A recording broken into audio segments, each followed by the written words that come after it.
अपने प्राण सबसे ज्यादा प्रिय है। यही वजह है कि जब संकट आता है,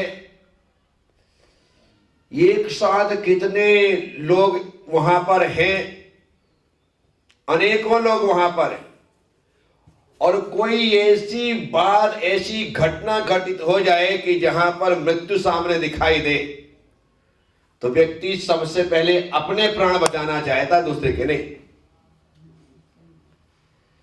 उदाहरण के तौर पर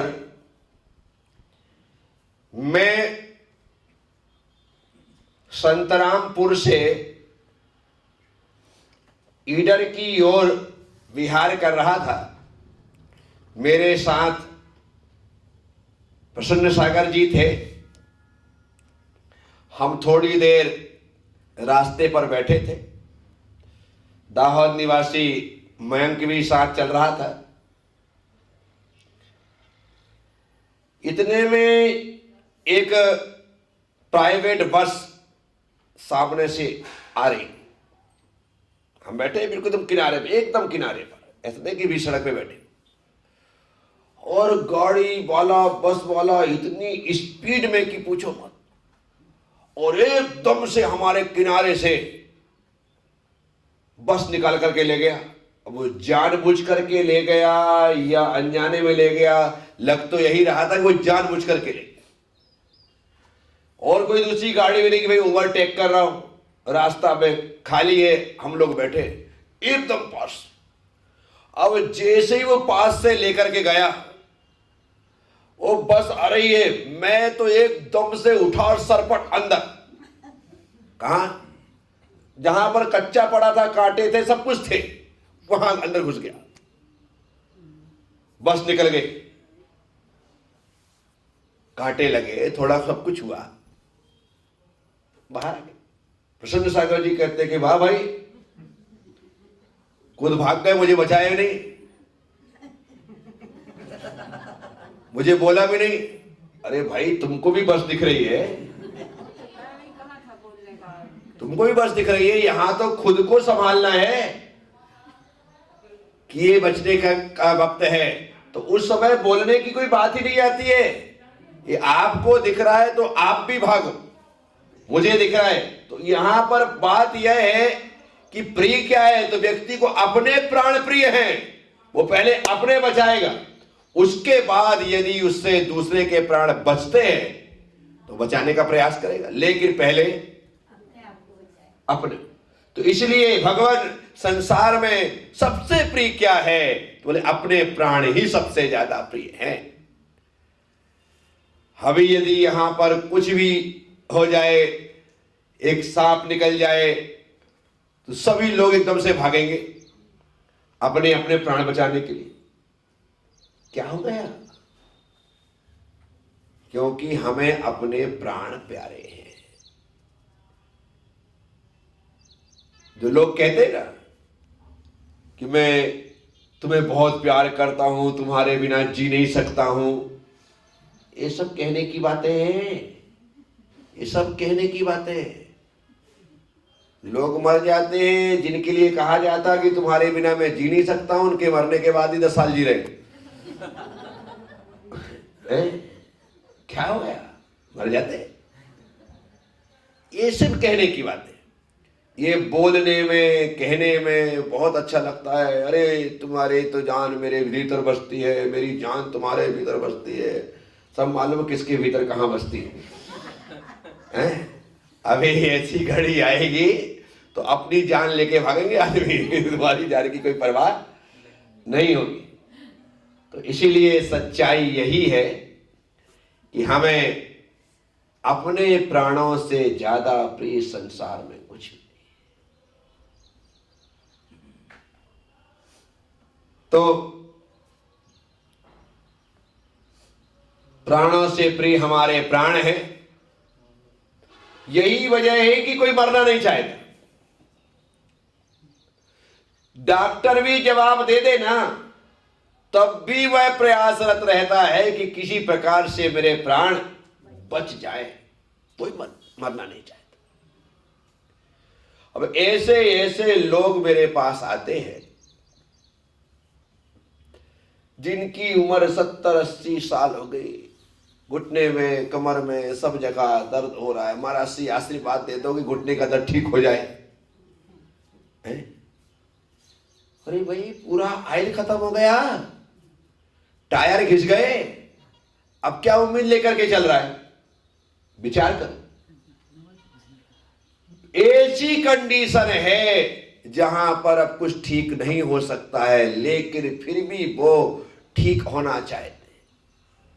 जर्जर हो चुके मकान को कितना भी रिपेयर करवाओ, भीतर से दीवारें मजबूत नहीं हो सकती। बाहर से रंग रोगन करके चमक तो पैदा कर सकते हो, लेकिन भीतर से मजबूती नहीं दे सकते। लेकिन हर बुजुर्ग को आप यह कहते हुए पाओगे कि बस जल्दी से मैं ठीक हो जाऊं, जल्दी से मैं ठीक हो जाऊं, जल्दी से मैं ठीक हो जाऊं। अब ठीक होने का टाइम नहीं है। अब खटारा गाड़ी हो चुकी है, और ऐसी गाड़ी खटारा हुई है कि जिसमें ब्रेक को छोड़ करके सब कुछ लगता है और हार्न को छोड़ करके सब कुछ बजता है। हॉर्न नहीं बजता, पूरी गाड़ी बज रही है। ब्रेक नहीं लग रहा है, बाकी सब कुछ लग रहा है, धचके लग रहे, झटके लग रहे, सब लग रहा है। ऐसी दशा में कहते हैं कि भाई फिर भी समझ में नहीं आता, फिर भी वैराग्य नहीं होता, फिर भी समाधि की संलेखना की इच्छा जागृत नहीं होती कि मैं समाधि ले लूं। दिखने लगा है कि अब शरीर साथ नहीं देता है, अब मैं कुछ दिन का मेहमान हूं। डॉक्टर भी जवाब दे दे। मैं भरूच में था, वहां पर एक व्यक्ति हॉस्पिटल से इस कारण से वापस आया क्योंकि डॉक्टर ने कह दिया कि अब ले जाओ, अब कुछ नहीं कर सकते। उनका परिवार लेकर के सीधे मेरे पास समोसरण तीर्थ में आए। उनकी पत्नी की बहुत इच्छा थी कि जो डॉक्टर ने जवाब दे दिया है तो महाराज श्री कम से कम इनको सब कुछ त्याग करवा करके समाधि करवा दो, जीवन धन्य हो जाएगा। मैंने कहा कि भाई छोड़ दो सब कुछ। नहीं महाराज जी अभी कहां, अभी तो मैं ठीक हूं, ठीक हो जाऊंगा। बहुत समझाया, नहीं माना। मैंने कहा कि देखो आपकी इच्छा है, मैं समझा रहा हूं, ये मान नहीं रहे हैं, ठीक है घर ले जाओ, वहां समझाना, वहां कोशिश करना त्याग करवाने की, कुछ हो जाए, या फिर कल परसों फिर लेकर के आना। ले गए मेरे पास से घर तकरीबन 8:30-9 बजे वापिस। सुबह पता चला डॉक्टर ने जवाब दे ही दिया था। उस समय भी छोड़ देते तो कम से कम अंत सुधर जाता, लेकिन नहीं छोड़ा। हमारे देवेंद्र जी की धर्मपत्नी, जिनको कैंसर जैसी महा भयानक बीमारी हुई, लेकिन अंतिम समय में ऐसा वैराग्य भाव जागृत हुआ, कहा कि मरना तो है, डॉक्टर ने जवाब भी दे दिया है, क्या करे। सूरत से चल करके सीधे इंदौर आए। इंदौर में आकर के इतवारिया में, जहां पर आचार्य प्रसन्न ऋषि महाराज रुके हुए थे, उनके चरणों में गए कि गुरुदेव ऐसी बात है, डॉक्टर ने जवाब दे दिया, इनकी इच्छा समाधि लेने की है। और उन्होंने कहा कि ठीक है, स्वीकार किया।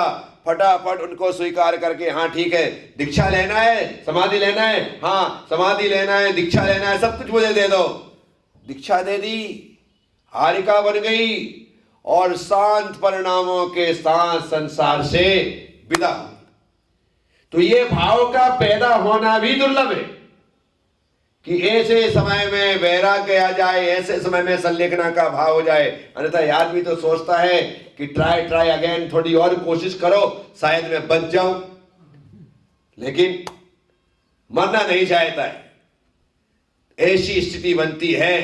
तो यहां पर कह रहे हैं इस जीव को यदि सबसे प्रिय कुछ है तो अपने प्राण ही प्रिय हैं, इसीलिए कोई मरना नहीं चाहता है। हर व्यक्ति मृत्यु को सामने देखते हुए भी शुतुरमुर्ग की तरह रेत में गर्दन छिपा करके आंख मूंद लेना चाहता है, लेकिन मरना नहीं चाहता है। मौत को सामने देख करके भी लगता है कि अभी मैं बच सकता हूं। मैं तिलक नगर में एक घर मुझे लेकर के गए इंदौर में, महाराज श्री दादाजी को आशीर्वाद दे दो, अंतिम समय चल रहा है। मैं वहां पर गया, जाकर के देखा कि बिल्कुल लेटे हुए, बिल्कुल स्थिति खराब है।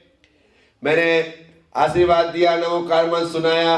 बोले महाराज श्री इनको समझाओ ना, ये हम नमोकार मंत्र लगा देते हैं तो कहते बंद कर, मैं मरने वाला हूं क्या,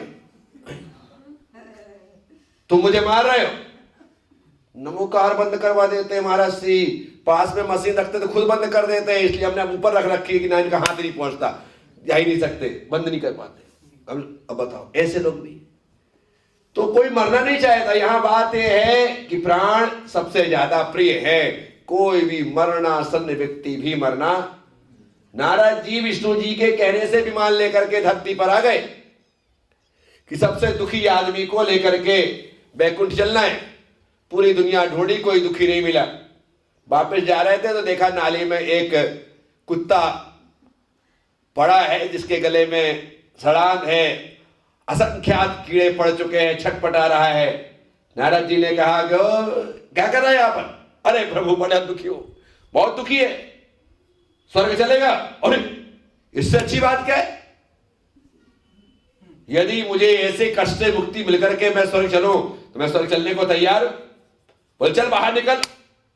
कुत्ता तो फटाफट नाली के बाहर आ गया, अपनी गर्दन यूं ठटकाई, बोले चलो। बोले बैठ विमान में। विमान में बैठने वाला ही था कि नारद जी से कुत्ता पूछता है कि स्वर्ग तो चलूंगा, लेकिन तुम्हारे स्वर्ग में ऐसी नाली है या नहीं? बोले नहीं। अरे बड़े भाड़ में जाए तुम्हारा स्वर्ग, और फिर नाली में चला गया। यदि ऐसी नाली तुम्हारे स्वर्ग में नहीं है तो मैं वहां क्या करूंगा, बोर हो जाऊंगा। जन्नत तो यही है, और फिर इसे नाली में।